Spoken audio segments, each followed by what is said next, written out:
개미가 주식으로 큰돈을 벌 수 있는 단 하나의 원칙, 가장 쉬운 방법을 알려드리겠습니다. 안녕하세요, 상승효과입니다. 좋은경 구독자님께서 질문 댓글을 남겨주셨습니다. 10% 수익 나니 매도하고 싶어 안절부절하게 되던데 매도 안하고 길게 보유할 수 있는 방법, 그래야 하는 이유도 좀 가끔 깨우쳐 주세요. 명확한 답변과 해결책을 알려드리겠습니다. 손실은 짧게, 그리고 수익은 길게, 이 문구를 적어서 모니터에 먼저 붙여 놓으시길 바라겠습니다. 오늘의 핵심, 여기서 시작합니다. 좋은경 구독자님처럼 단기 수익에 집착하게 되고 빠른 수익 실현하게 되는 이유, 뭘까요? 손실을 빨리 끊지 못하는 것, 그리고 빠른 수익 실현의 욕구, 전부 다 조급함과 욕심 때문에 나오는 현상이에요. 그리고 내가 5%, 6%, 7%, 10% 수익을 내고 빨리 팔아야 되겠다는 생각이 든다면 대부분 주식으로 장기 보유의 경험이 없거나 큰 수익을 냈던 경험이 없는 분들일 가능성이 높습니다. 좋은 주식을 길게 보유해서 큰 수익을 낸 경험이 있는 분이라면 당연히 그 경험대로 더 큰 수익을 내기 위해서 장기 보유를 하게 될 거예요. 그리고 좋은 우량주를 선택하고자 노력을 하게 될 겁니다. 하지만 이런 경험이 없는 분들은 보통 이렇게 짧은 수익에 집착을 하게 됩니다. 주식시장에 들어온 지 얼마 안 되는 주린이 분들이 이런 욕구에 시달리게 돼요. 그래서 주식 언제 어떻게 팔아야 될지, 그리고 질문 댓글에 대한 3가지 해결 방법 자세히 설명을 드릴게요. 먼저 주식 언제 팔아야 될까요? 테슬라입니다. 거의 1300달러까지 도달한 이후에 일론 머스크의 망발 때문에 또 급락을 했죠. 하지만 역대 최고치를 찍었어요. 자, 이 테슬라 지난 10년간 몇 배가 올랐을까요? 보기만 해도 아찔하죠.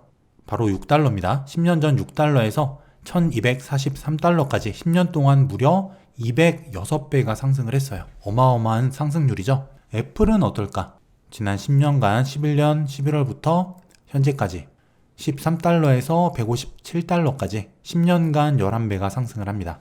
제가 좋아하는 기업 구글, 지난 10년간 300달러에서 3012달러까지 무려 10배가 상승합니다. 이렇게 시대의 패러다임을 바꾼 기업들 어마어마하게 상승을 했어요. 특히 테슬라 같은 경우는 2011년 전기차에 대한 미래가 불확실했죠. 가짜 기업이다, 사기꾼이다, 별의별 소리를 다 듣던 때였어요. 이익도 나지 않는 때였습니다. 하지만 전기차가 한 대, 두 대 생산되고 양산되기 시작하면서, 그리고 실제 전기차에 대한 상용화가 이루어지기 시작하면서 주가는 급격히 뛰게 돼요. 이 테슬라란 기업의 비즈니스 모델, 기업 가치가 실현되는 순간이란 거죠. 이렇게 패러다임을 바꾸고 기업 가치가 빛을 발하는 별의 순간에 와 있는 기업들은 이렇게 수백 배가 올라갑니다. 하지만 이런 혁신 기업이 아니어도 상관없어요. 나스닥 지수, 그냥 미국의 지수죠. 우리나라의 코스피, 코스닥 같은 그런 지수입니다. 나스닥에 포함된 모든 기업들의 합이에요. 자, 나스닥 지수는 그럼 어땠을까? 2011년 11월 그리고 현재까지 2620포인트에서 16,053포인트까지 10년 동안 무려 5배가 상승을 합니다.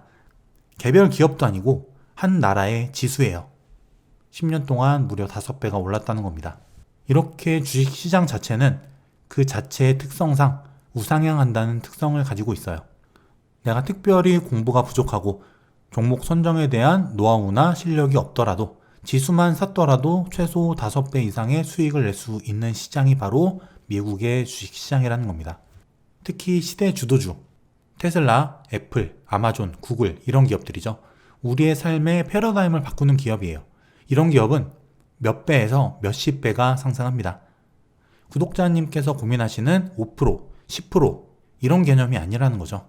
만약에 이런 테슬라 2011년에 6달러에 사서 10% 수익을 본 다음에 매도했다면 분명히 그런 분 계십니다. 이런 분은 더 비싼 가격으로 그 주가가 올라가면은 보통 따라서 사지 못하는 경우가 많아요. 부동산도 마찬가지죠. 분양가 5억짜리 아파트에 당첨돼서 피 1억 주고 팔았어요. 1억 번 거죠. 근데 그 아파트가 입주 시점이 돼서 7억, 8억, 9억이 돼요. 그러면은 5억에 분양받아서 피 1억 주고 팔았던 그 사람은 7억, 8억, 9억에 절대 그 아파트 다시 못 삽니다.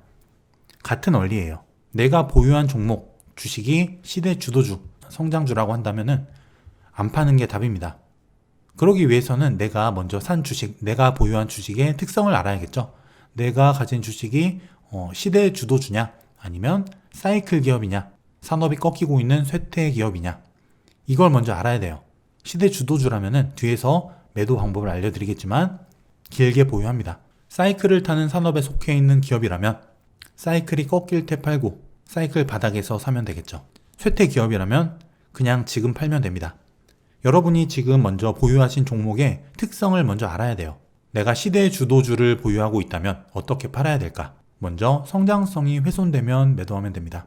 이 성장성이라는 것은 미래의 이익 확장성이에요. 점차 이익을 낼 수 있는 성장 동력이 계속 늘어나고 있다. 올해 100 벌었는데 내년에 120 벌고 내후년에 150 벌고 이런 식으로 실적이 계속 증가하는 기업이라면 이 성장 동력이 떨어지기 전까지는 그냥 들고 가면 된다는 거예요. 또 기업 비즈니스 모델이 실현되면 매도한다. 예를 들어 중국 차이나 전기차 솔렉티브 ETF 많이 소개를 드렸죠. 이런 ETF 같은 경우에는 단기 등락에 일일비할 필요가 없어요. 지금 전 세계 전기차 침투율 한 3%, 4% 정도 되죠. 근데 이게 나중에 침투율이 10%가 넘고 50%가 넘어가고 우리 주위에서 전기차를 탄 사람이 10명 중 7, 8명이 넘어가는 시점, 그때 가서 매도를 고민해도 늦지 않다는 거예요. 이렇게 그 기업이나 산업의 비즈니스 모델, 성장 동력이 닿는 시점이죠. 이 비즈니스 모델이 실현되는 순간까지는 들고 가도 된다는 거예요. 5%, 10% 수익 내고 파는 개념이 아니라는 겁니다. 그리고 패러다임이 바뀌면 매도한다. 지금 전기차 산업을 예로 들면 전기차 산업, 미래의 성장 동력이죠. 그런데 어떤 사유로 전기차 산업이 사장이 됐어요. 전기차가 아니라 다른 동력원으로 바뀐다던가 수소전지, 수소차 부분에 있어서 굉장한 혁신이 일어나서 전기차를 수소차가 다 대체한다던가 뭐 이런 상황이 발생해서 전기차의 확장성이 떨어지는 거예요. 그렇다면은 그때 가서 팔면 됩니다. 내 보유 종목의 특성을 알아야 된다는 거예요. 그리고 또 강력한 경쟁자가 출현했을 때 팔아도 됩니다. 예를 들어서 구글이 지금 유튜브를 통해서 전 세계 미디어 시장을 장악하고 있습니다. 광고 시장, 검색 시장 다 장악을 하고 있어요. 그런데 어떤 다른 브랜드가 나타나서 이 구글이 가진 확장성을 빼앗아간다. 유튜브가 아닌 다른 미디어 콘텐츠를 통해서 유튜브가 가진 시장 점유율을 빼앗아 온다면 구글의 성장 동력이 확 꺾일 겁니다. 그럼 이때 팔 수 있다는 거예요. 하지만 이런 징후들이 나타나기 전까지는 보유하고 들고 가면 된다는 겁니다. 몇 배, 몇십 배가 오를 수 있는데 5%, 10% 수익 보고 판다면 얼마나 억울할까요? 장담하는데 그렇게 수익 내고 팔면은 그 종목 다시 못 삽니다.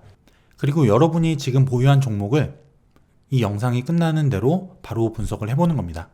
내 종목이 시대 주도주인가, 사이클 기업인가, 쇠퇴 기업인가.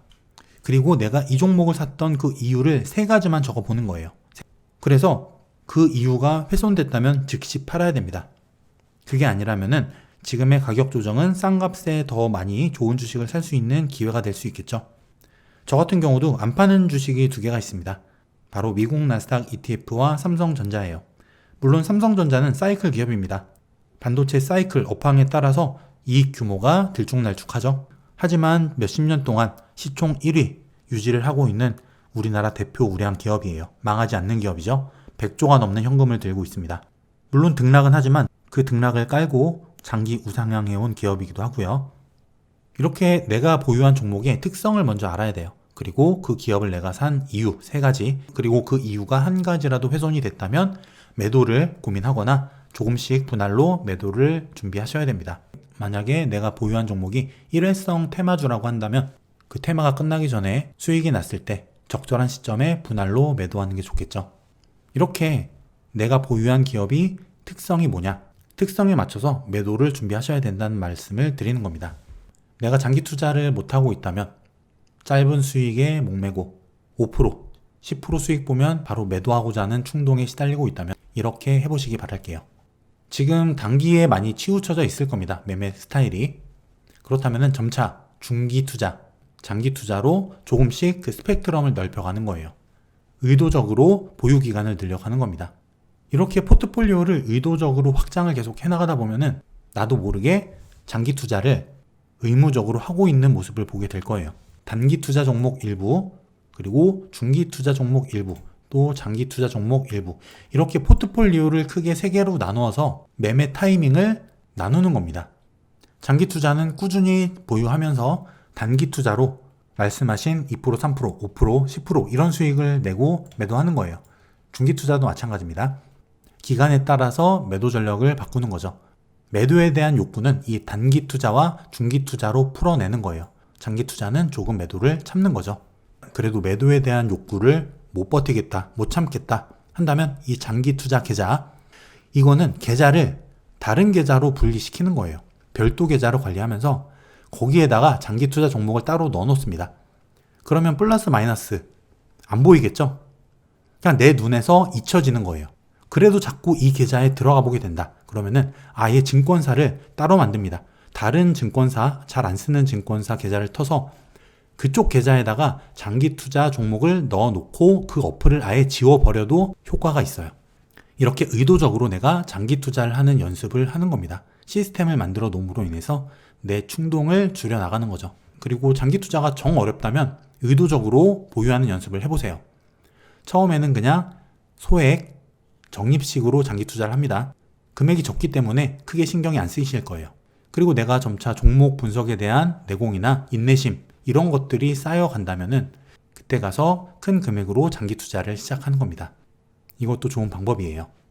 그리고 테슬라, 물론 시대를 바꾸고 있는 그런 기업이죠. 하지만 주가의 등락폭이 큰 편이란 걸 알 수 있습니다. 이때도 900달러대에서 500달러대까지 떨어졌죠. 큰 폭의 하락을 했습니다. 그리고 다시 상승을 한 건데 시대 주도주의지만 이렇게 등락폭이 큰 주식이라면 나만의 매매 원칙을 따로 세우는 게 좋습니다. 고점에서 몇 프로 떨어지면 판다. 그리고 그 이후에 다시 어느 지점에 주가가 올라타면 올라오게 되면 이때 다시 매수한다. 이런 식의 나만의 원칙을 세울 수도 있어요. 이거는 내가 이 주식을 어느 시점에 샀냐, 고점에 샀냐, 저점에 샀냐, 그거에 따라서 매수 매도 전략은 달라질 수밖에 없습니다. 좀 더 효율적으로 매도하는 방법을 위해서는 내가 공부를 하고 많은 경우의 수를 익힐 수밖에 없어요. 손실은 짧게 그리고 수익은 길게 반드시 모니터에 붙여 놓으시고 내가 보유한 종목의 특성에 따라서 이 원칙을 지켜나가시기 바랄게요. 개인 투자자, 시간이 많이 없죠? 가장 쉽게 돈 벌 수 있는 방법은 이거예요. 시대 주도주, 성장주를 좋은 가격에 매수해서 수익을 길게 끌고 가는 겁니다. 미국 지수 투자도 필수여야 하겠죠. 조은경 구독자님의 질문에 대한 답변이 됐으리라고 생각을 하고 앞으로 점차 성장하고 발전하시는 투자자로 거듭나시길 바라겠습니다. 더 많이 공부하시고 실력을 쌓는 여러분들 되시길 바랄게요. 건강 조심하시고 저는 다음 시간에 또 찾아오겠습니다. 감사합니다.